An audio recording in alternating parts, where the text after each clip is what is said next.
Exactamente, Lebu. Ermengarde? Hindi magandang pagtawanan ng pagkakamali ng tao.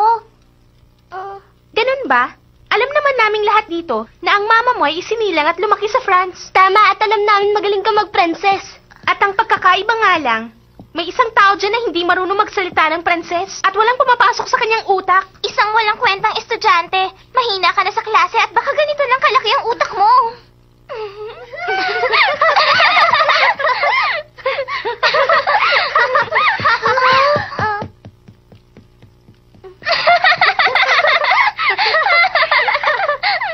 Huwag niyo na nga siyang pagtawanan.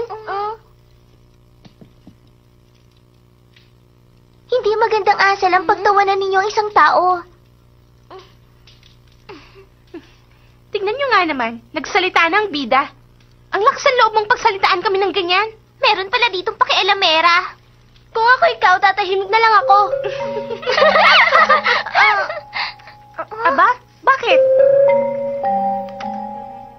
Tumatawa lang kami, kaya huwag mo kami tinitignan ng ganyan. Wala ka man nasasabihin? Kung ganon, wala ka naman palang sasabihin. Tayo na nga. Halika na!